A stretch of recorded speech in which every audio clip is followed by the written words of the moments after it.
Imran Khan. Imran Khan. Imran Khan. Imran Khan.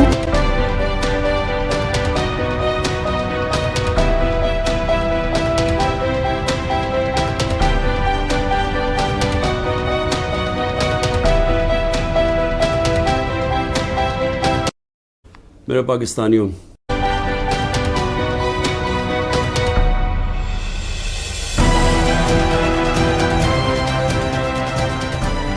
Pakistan जिंदाबाद। बिस्मिल्लाहिर्रहमानिर्रहीम जी। आज का जो शो जो है वो बड़ा वाकई में बहुत ज़्यादा स्पेशल है, क्योंकि हम बहुत सी चीज़ों पर बात करना चाहते हैं और ऐसे मेहमान को हमने आज मदऊ किया है कि जिनका इससे बहुत ज़्यादा ताल्लुक़ है। इस वक्त जो पाकिस्तान के हालात हैं उनसे डायरेक्टली उनसे बहुत ज़्यादा ताल्लुक़ है। हमने जब इनसे रब्ता किया तो वो थोड़े से रिलक्टेंट थे और वो चाहते थे कि वो शायद इस प्लेटफॉर्म पे ना आए, क्योंकि पीटीआई का प्लेटफॉर्म है। लेकिन हमने उनको फिर बताया कि क्योंकि आप जो हैं, आपकी कोई भी सुनवाई कहीं पर भी नहीं हो रही, इतनी बड़ी स्टोरी आपने ब्रेक की और उसके बावजूद लोकल मीडिया उसको कवर नहीं कर रहा, ग्लोबल मीडिया उसको कवर नहीं कर रहा, और सपोजली ये चले स्टोरी ऑफ द सेंचुरी ना सी, लेकिन स्टोरी ऑफ द डेकेड तो ज़रूर होनी चाहिए। तो प्रॉब्ली आपको आइडिया होगा कि कौन हमारे साथ हैं। Ryan Grimm, the story by Ryan Grimm on Interceptor. Ryan, thank you for joining us. Thank you for your time, buddy. Yeah, it's my pleasure. Thanks for having me. Hey, the first question, on a lighter note, but what is the source of your story?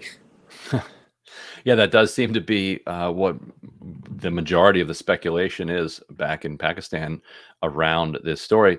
But I can't say much more than what was in our article. This was a source from the Pakistani military who shared the document with us. We through a variety of different means, checked the contents, the substance, and the kind of markings of the document in order to make sure that this was authentic and something that we could something that we could publish with confidence. And the other thing that we did is that and this is unusual in our reporting, we also specified who was not our source. And we wanted to make clear that our source was not Imran Khan, was not anybody in his circle, and was not any civilian functionary in the Pakistani government. Ryan, critics would say that your story is a single source story. There is only one person who you believe that has contacted you, or you contacted them. We don't know anything.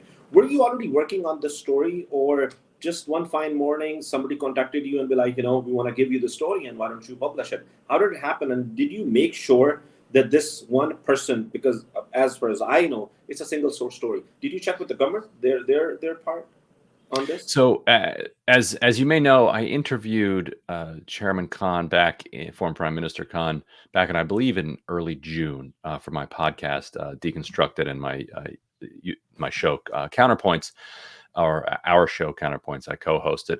And after that, and as we were continuing to work on stories related to the crisis in Pakistan, a source contacted us, and then we did the type of due diligence that journalists do around documents. And so it would be fair to say that it was initially in a single source that reached out, but when you have a document that you can then cross-check against other elements and other ways of understanding whether or not this person is who they are, is who they say they are, would be in a position to be able to have access to a document like this, and on and on. And so we felt by the end extremely confident in our reporting, and it has been subsequently borne out as authentic. You've had you understand, right after your story, they filed the case against Imran Khan. Their foreign minister is in their custody, judicial remand, and then there is another minister, Sadumar, that also with them. So do you think that it was probably pre-planned that they gave you the story, you published it, and after that they're claiming that it is Imran Khan who has given you the story, and it is against the Secret Act and whatever not? I mean, we understand that you cleared the story, but I want to ask you on the same, with the same question, I want to ask you another question, that your story published on August 9th.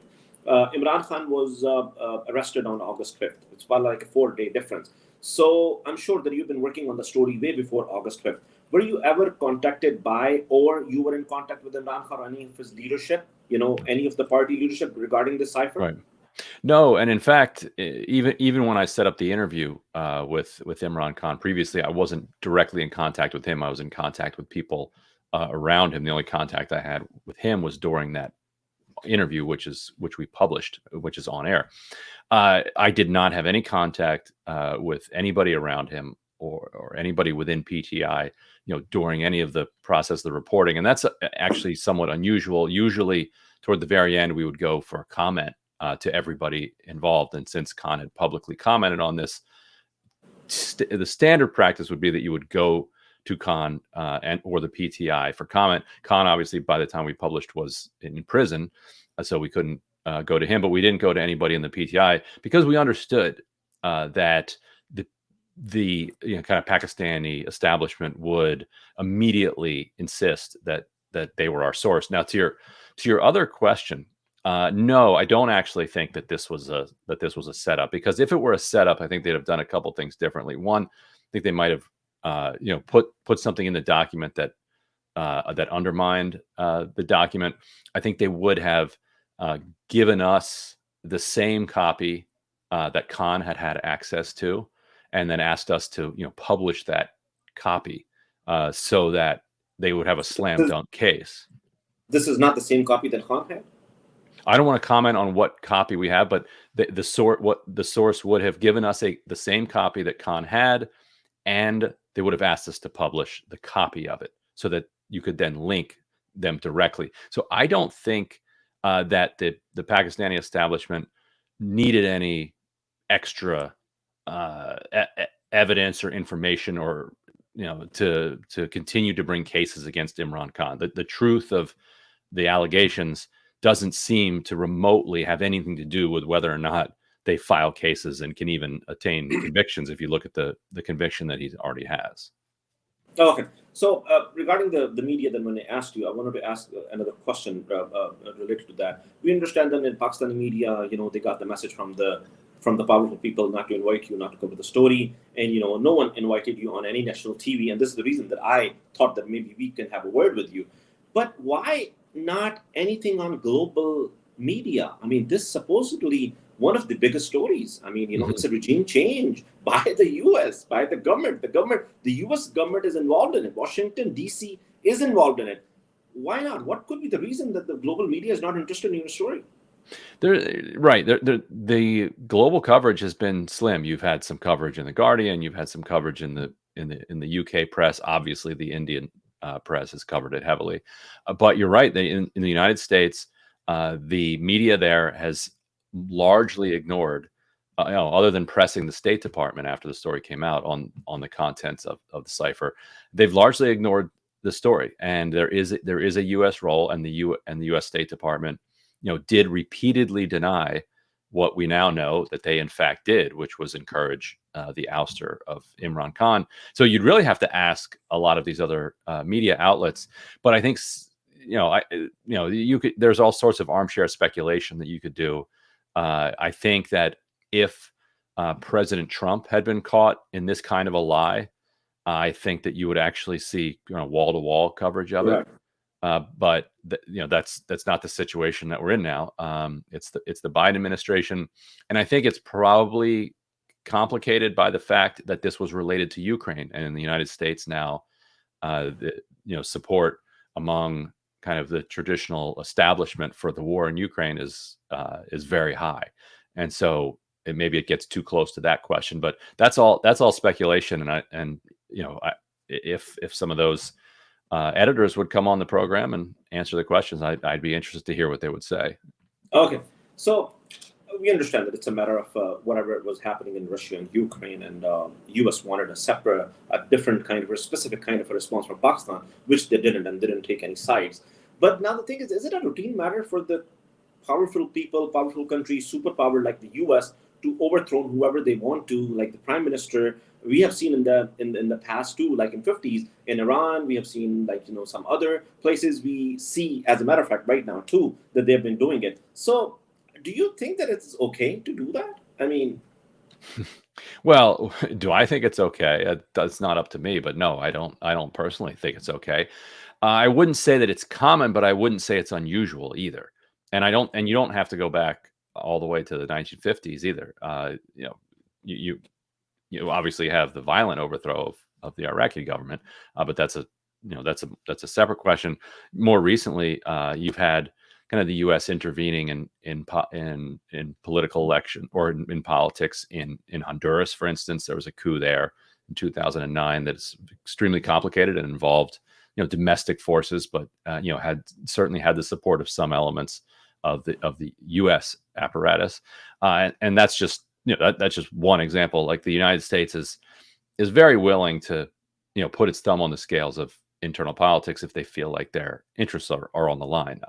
That's how empires have always behaved and probably will always behave. So you can put a value judgment if you want on it, but you can also look at the repercussions for the internal politics of those countries, for the economy, for capital flight, for repression, for human rights. But oftentimes it doesn't even necessarily work out, for the interests of the United States either. All right. Now about the cable, the document the Cipher, the document that you have printed, that you got the copy and all that. What we have heard, and I think you have mentioned in the story too, in your story, that it has much toned down by Asad Majid, the ambassador. The real conversation was much more aggressive by the U.S. Either basically it's like a 9/11, right after the 9/11, when they called Pervez Musharraf that either you're with us or you're against us. So was it the same kind of tone that they have used? Either you remove Imran Khan through the vote of no confidence and he's not there anymore, or we're going to take action against him. So what we do know is that the ambassador in his assessment did not leave any room for interpretation or any gray area. That his assessment, which people can read at the bottom of the cable, which is published at theintercept.com, is that Liu was speaking out of turn, and that they ought to consider a démarche, from the Pakistani government to the United States to officially complain that this was out of turn, that this had gone far beyond kind of normal diplomatic back and forth. And so I think that if you look at that assessment and read between the lines of it, even the language that is quoted in the document is pretty direct. Like, people call it diplomatic, but it's not. You're not really couching what you're saying, behind much diplomatic ease when you say, if the no confidence vote succeeds, all will be forgiven. Like, that's pretty clear. Like, that you don't need kind of to have gone to Georgetown for foreign relations to interpret, what he's trying to say there. Now, if I ask you that, if there is, because you're the one who probably have more information about the story than what you published, if there is any person that there is a case against me in Pakistan, who would it be? Would you like to specify anybody? Because right now the case is against Imran Khan. He's already in jail for the political motivated case. They're ready to have another case, and another 170, 180 cases. If there is an investigation on Cipher, who do you think from the Pakistani side would be responsible, or there won't be any? Well, I mean, I think the idea that with a situation like this, that the hunt would be for the source, that the criminalization would be about who blew the whistle on this, is misses the real point here. The point here is that this was a public service, that the public had a right to know this information, that the public had been debating what was said in this meeting and what the role of this meeting was in the unfolding of Pakistani politics for a year and a half. A democracy deserves to have an informed kind of democratic public. And so, I think the person who shared this document is a public servant and somebody who deserves public praise, not prosecution. But it was not Imran Khan. It was not anybody in his circle. I couldn't be any more clear about that. Okay, all right, good to go. Now, if I ask you as a foreign observer audience, what Russia has said that Imran Khan is going through what he's going through right now because of the fact that he was not neutral about the Russia and Ukraine war. Do you think, is there any truth in it, or is just the absolutely not? He said to the aid that they were going to give to Afghanistan for the airspaces. it really does feel like it's hard to say whether or not Russia Ukraine was a final straw, or whether that was the kind of sole driving factor. Certainly, when he said absolutely not to the question of U.S. support, that didn't win him any friends in the Biden administration.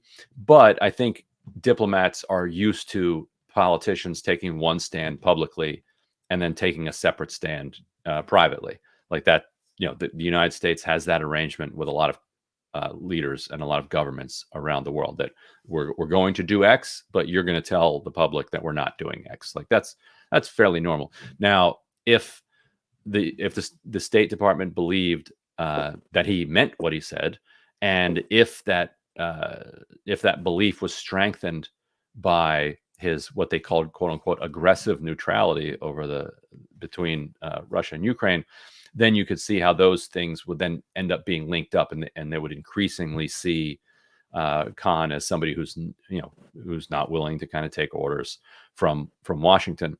And so there was also, and we write about this in the article, a critical hearing in the United States Senate in early March of 2022, where Chris Van Hollen, a Democratic senator from Maryland, who is one of the most kind of well-respected foreign voices on foreign policy in the Senate, particularly if you're somebody in the State Department. Van Hollen knows what he's talking about. He was a former staffer on the Senate Foreign Relations Committee. He's very much in that world. And so when Van Hollen speaks, the people in the State Department listens.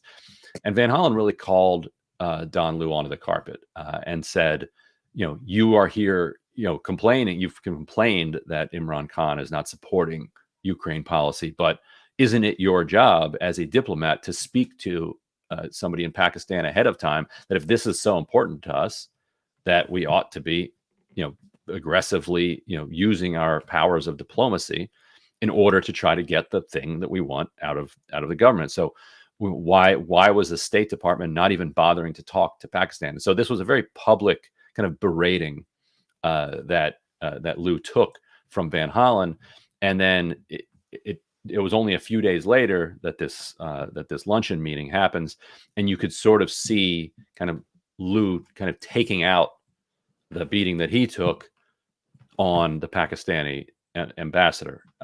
So I think you have to understand that kind of relationship as well to understand how this unfolded. And also, as we also mentioned in the story, this came the day after Khan's well-publicized remarks, responding to EU diplomats saying something along the lines of, who do you think we are? We're not going to be your slaves. We chart our own course. We're friends with Russia. We're friends with the United States. We're friends with Ukraine. We're friends with China. We're friends with everybody.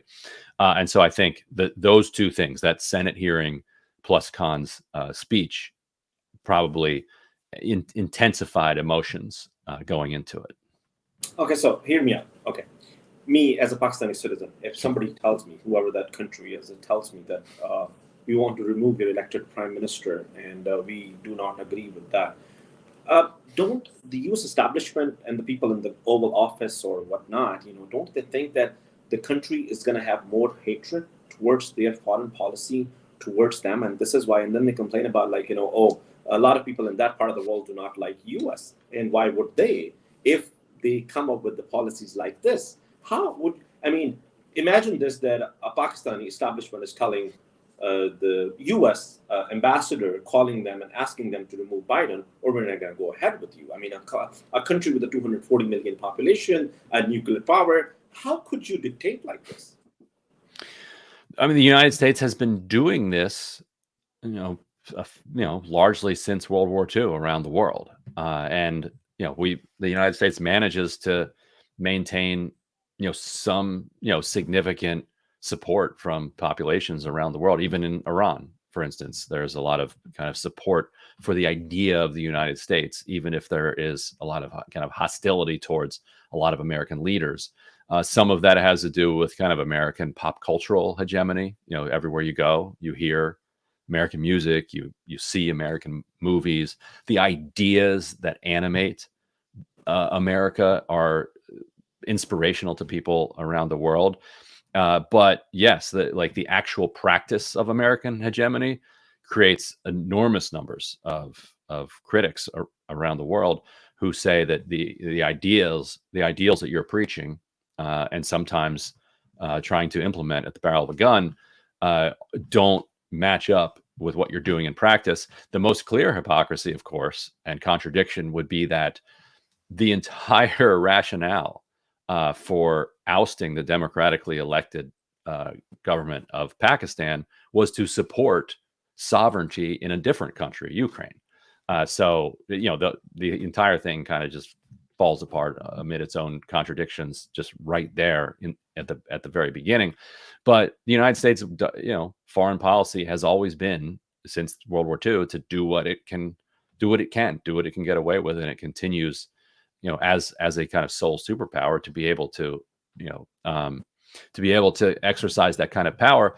And it's, I think the amount of power that the United States has is really brought into stark relief here, because in some ways it's not as if we don't have any evidence that Joe Biden called a meeting and said, "This is what I want to happen." Rather, we have one United States senator putting pressure on one, U.S. State Department official, who then reams out a Pakistani ambassador, who then writes a cable that is, available very widely in the government, and gives insight into what the U.S. State Department said at this meeting. And then you have people, switching their votes, and you have the no confidence vote go the way it did. And so it's almost as if the United States has enough power to kind of just completely destroy other countries' democracies with the flick of a wrist, without even putting a whole lot of energy into it. Because the reason I asked you this question is people feel insulted. There are like good 70 to 80% people, support Imran Khan in this country. Not only that, but let me. I want to mention this here, and I'm sure Ryan, you know it, that Imran is not anti-U.S. He's not against America. He's not against the American thing, but he's not anti-America, but he's pro-Pakistani. So, and he has mentioned over and over again that all the policies that I have or I am gonna look for, the first thing, my responsibility is my 240 million people back there. So how he become a persona non grata only because that he is not doing what they wanted him to do, or not exactly on the same page as the U.S. establishment wanted. So, but the part of the question also is that, do you think that because of the Democratic government, because you have said a few things about Biden and administration, so if the government changes and the Republican comes, and what if Trump comes back into power, do you think that there will be a shift of policy from the United States, or is it going to stay the same for Imran Khan especially? It would depend on who was influencing President Trump. Now, I think, just from my own perspective as a political reporter here in the United States, I don't think there's much chance. I think there's a very slim chance that Trump wins the White House in 2024. But it's not out of the question. He certainly could. I think it depends on who successfully, wins internal power struggles. If it's people that are, have been following this issue and care about it, then I think Trump, and I think Trump, the more that this situation becomes associated with Biden, the more that Trump would want to reverse it. I think that the reason, for instance, that Trump pulled out of Obama's Iran deal was not because he didn't like the Iran deal, it's because it was Obama's Iran deal, and he just wanted to undo whatever Obama had done. Certainly, there were, the pro-Israel lobby and others were pushing him to do it, but mostly it was about just being against whatever Obama was for. And so I can imagine Trump trying to reverse it just for that reason. But it very much depends on who has his ear at any given moment. Okay, I just have last two questions, and very quickly, I want to ask you: why does U.S. always deal? Why? What would be your opinion? To say, why would always U.S. deals with the Pakistani military establishment, but not the elected government? We have had the elected government for the past about like good 15 years now. But sure, before that it was a dictatorship. There was a dictator who was ruling the country, but there was still a democratic process. But they always, whenever they visit Pakistan, they got to visit the Prime Minister office and the GHQ too. So why is that? Why is there ties? This is against the American democratic values itself. Well, I think you have to look at the time frame. The interest that the United States had in Pakistan was mostly related to Afghanistan, and somewhat in let's say countering the rise of China, but mostly we're talking about military cooperation as it relates to the drone war in Pakistan, but also in Afghanistan. And so I think the United States just was in the habit of paying lip service to the civilian government over in Pakistan. They probably felt that they just didn't need to. Okay, one last question about the U.S. government and the Biden administration, if I may. We have seen the human rights violation from the last 16 months over and over again. 10,000 people were abducted. People have been picked up. They're being in the court. I mean, for the wrong allegations, political motivated cases against Imran Khan, against the party. Why not? There is any human right, violation or human right. I mean, the voices from the U.S., especially from the Oval Office, I'm talking about, or the Biden administration, in the favor of the party who's going through whatever they're going through from the last 16 months. And they said that it has nothing to do with us. It's their internal matter. I mean, the rules for countries that are, in line with the United States are different than the rules for countries that are either, adversarial to the United States or are non-aligned. And to answer a question that you brought up earlier about Imran Khan being kind of pro-Pakistan, Pakistan first, he I'm sure is familiar with the history of the non-aligned movement during the Cold War. There was an effort by dozens of of significant countries to kind of put together a bloc that would say, look, we care about our interests and our populations first. We are not aligned either with the Soviet Union or with the United States. We're a non-aligned bloc that is interested in economic growth and et cetera, for our own people.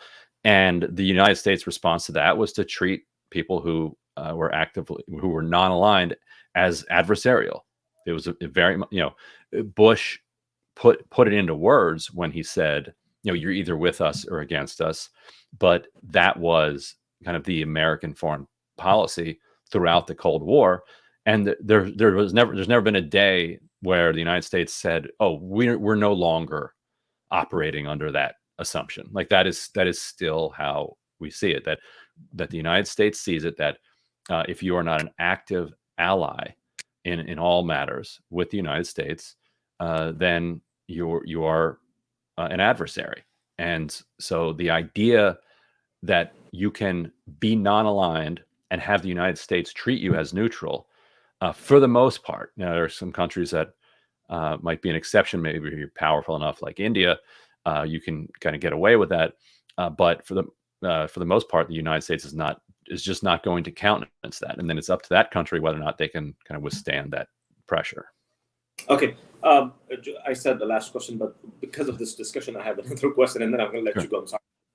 That question is, do you think that if the military establishment took a stand with the elected prime minister, with Imran Khan, results would have been different? Well, yes. I mean, I think that what the meeting between the ambassador and Don Lu did was signal to the military that if it decided that this is the move that it wanted to take, that it would have U.S. permission. I don't think that the U.S., in order for the U.S. to kind of order it and direct it and insist upon it, they would have had to put more pressure on it than just kind of signaling from the assistant, Secretary of State at a luncheon meeting. What they were doing was they were riding on energy that was already there. I mean, that's my read of the situation. You may have your own independent view of that, but it's not as if the United States couldn't accomplish its objective, against the interests of the Pakistani military, because you always have divided loyalties, inside the military establishment. You can always find some people willing to take either side of an issue. And if the United States is taking one, that makes it more attractive to a lot of people. but they would have had to work harder. I think the fact that the military was moving away from Khan already is what kind of enabled Liu's meeting to just be the kind of final kind of push. So that means that it started from home first before it went to the Yeah, US. and I think that Imran Khan has said that that's his new kind of analysis, and I think and he said that in my interview as well, and I think that's a rational kind of analysis. Okay, Ryan, thank you very much for your time. Really appreciate it. And thank you for breaking the story, because that vindicated what Imran Khan has been saying for a long time. Nobody believed in the beginning. All these journalists who were asking you for the source, they've been saying that there is no cipher, and they can challenge that, and they'd probably leave journalism if there was a cipher. But thank you so much for being with us. No, thank you, Ali. Thanks. یہ تھی جی Ryan grim. آپ نے ان کی باتیں سنی اور بڑی important بات ہے, میں جس پر وہ کروں گا. میں نے جب ان سے پوچھا کہ اگر پاکستانی ملٹری جو ہے, پاکستانی اسٹیبلشمنٹ جو ہے, وہ عمران خان کے ساتھ کھڑی ہوتی اپنے الیکٹڈ پرائم منسٹر کے ساتھ, تو کیا جو رزلٹ ہے وہ تھوڑا مختلف ہوتا. تو نے اس کے بارے میں کچھ نہیں کہہ سکتا کہ مختلف ہوتا یا نہ ہوتا. پرابلی پھر امریکہ جو ہے وہ اور زیادہ زور زبردستی کے ساتھ مداخلت کرنے کی کوشش کرتا. لیکن اصل میں جو امریکہ نے مداخلت کی وہ اسی وجہ سے کی کہ یہ جو سازش تھی یہ گھر میں پہلے تیار ہو چکی ہوئی تھی. تو اب آپ یورپ کی غلامی پہ رضامند ہوا, تو مجھ کو تو گلا تجھ سے ہے, یورپ سے نہیں ہے. تو امریکہ کو, یہودیوں کو, کافروں کو, باقی لوگوں کو میرے خیال سے مورد الزام ٹھہرانے سے بہتر ہے کہ ہم اپنے آپ میں, اپنے گریبان میں جھانکیں کہ ہم کہاں پر جا رہے ہیں, اس ملک کو کہاں پر لے کر جا رہے ہیں. آخر ہم کب تک کسی کی ایک فون کال پر اس طرح کے فیصلے کرتے رہیں گے؟ آخر کب تک یہ ہوگا کہ 24 کروڑ عوام جو کہ اپنا ہیرو ٹیپو سلطان کو مانتی ہے, اس کے جو فیصلہ کرنے والے ہیں وہ اب بہادر شاہ ظفر کے فالوورز ہوں گے؟ آخر کب تک ایسا ہوگا؟ زیادہ دیر چلے گا نہیں. میں بار بار یہ کہتا ہوں, میں لکھتا ہوں اس بارے میں یہ کہہ بھی دیتا ہوں, یہ ملک جس جگہ پر پہنچ چکا ہے یہ ویسے نہیں چل سکے گا. اس کے بارے میں سوچنا پڑے گا, بیٹھنا پڑے گا, اس کو آگے لے کر جانا پڑے گا. اگر آپ سمجھتے ہیں کہ اسی طرح زور زبردستی دھونس سے یہ چل جائے گا, یہ نہیں چل سکے گا, یہ بہت زیادہ مشکل ہو جائے گا. اور یاد رکھیے گا, طاقت کا اصل سرچشمہ صرف اور صرف عوام ہے. پاکستان زندہ.